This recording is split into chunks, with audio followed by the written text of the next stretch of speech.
Rob Nicholls. We'll hear his points of view, and then let's come back as a group and discuss in the event that we have time. Well, before I start, I'd like to acknowledge the traditional owners of the land from which I'm speaking, and that's the Gadigal people of the Eora Nation. I'd like to pay my respects to their elders past, present and emerging. So my name's Rob Nicholls. I'm at the University of New South Wales in Sydney, Australia. My focus is, research focus is the intersection of technology and regulation. And I think some of the issues that Elma's just raised are really interesting in that context. And I'm looking forward to the chat after I've finished this presentation. Now, currently, as I said, I live in New South Wales. And because I live in New South Wales, if I want to go to any commercial premises, in fact, actually, when campus is open, it's not at the moment, we're in a Delta lockdown. I actually have to, if I want to go into a lecture theatre or a tutorial room, I have to scan a QR code. That location data is collected and it's intended solely for the use of contact tracing in the context of COVID-19. That is to find out where people have been if they've been in contact with the virus. And that's a great application, I think, of location data. And I gave consent for my state, the state of New South Wales, to collect that data on the promise, this is an important one, I was promised that all that location information would be used solely for health purposes, for contact tracing, and would be deleted 28 days from the date of collection. Now, I'm going to try and show you a video to support what's going on here. Now, Pliny the Elder, because I really, really wanted to get a reference into the 1st century of the Modern Era, coined the term in vino veritas, in wine truth. Perhaps these days it's a little bit more in TikTok veritas. And so, again, if the technology works, I hope to be able to share this video with you.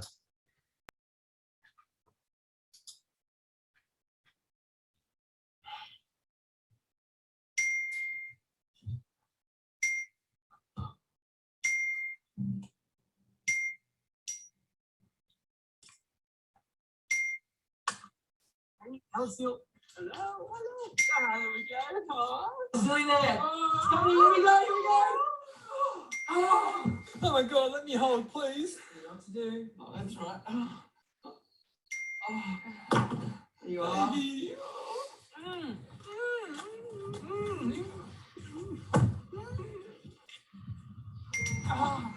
mate. Yeah, good. How are you? You want it? Yeah.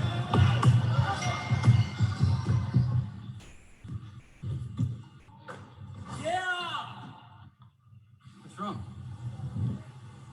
Oh.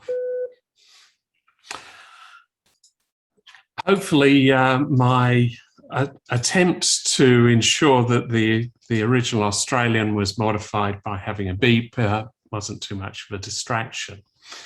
So my contention and my thesis is that the collection of location data by the state will change the way that data collected and used by the private sector is dealt with. So yesterday, my local member of parliament, Tanya Plebisek, arranged for a leaflet to be dropped in to all of the letterboxes in her constituency. Usually about this time of year, she drops off a fridge magnet, and that fridge magnet's really useful because it has a set of telephone numbers which are useful. But this time, the leaflet contained 5 QR codes. Useful information, but it also suggests an issue where the normalization of QR codes associated with COVID-19 issues has already occurred. And I chose to call out a political party for the simple reason that in Australia, many privacy law obligations that apply to both government, at a state and federal level, and private businesses simply don't apply to political parties. Under current health orders in New South Wales, individuals are required to carry identification, which includes their address. The reason is that lockdown limits the way that travel can be done. So I'm not allowed to travel too far away from my home currently, and the state police force has the right under public health orders to request some form of identification to ensure that a person hasn't travelled too far from home. Now, this is odd in Australia. We've already heard references to Roger's work on the Australia card, shown in the top left-hand corner. This was soundly seen off over 30 years ago as an intrusion by the federal government. To some extent, the public health system, Medicare, its ID card, and there's an example of one here, doesn't include address information or any other personally identifying information other than the person's name. This design flowed as a result of the Australia card debate and from the work done by Roger. Now, you do have to carry a driver license while you're driving. Now, this can be a physical card, shown on the bottom left, or an app.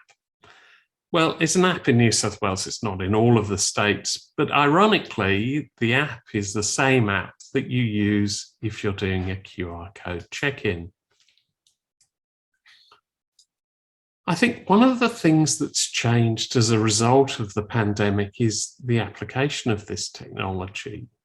One of the fears associated with MG Nicholls' term UberValuation that we've heard about this morning actually assumes that data is collected about an individual's location based on things like the surreptitious monitoring of their phone's GPS system, or in Elma's case, the swipe card or the Wi-Fi location.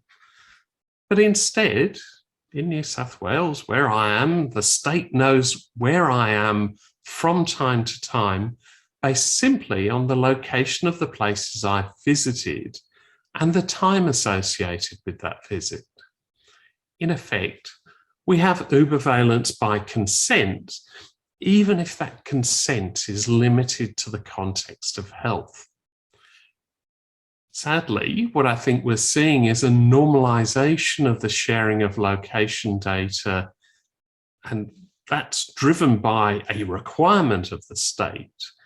But that normalization will be used, or has the potential to be used, by private sector actors in order to increase their understanding of the geographic location of users.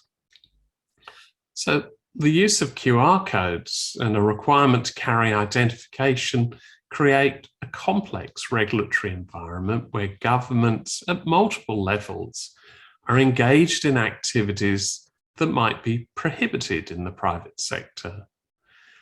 Whereas this might be acceptable in the context of COVID-19, I'll argue that it's both confusing and inconsistent. What I'd really like to find out is whether this confusion is just me or a bit more widespread. If I'm required to carry ID and locate myself under state public health orders, is it unreasonable for businesses which provide, for example, services at no charge to ask the same of me? I'm keen to hear your views, and I'm really looking forward to a discussion on these issues.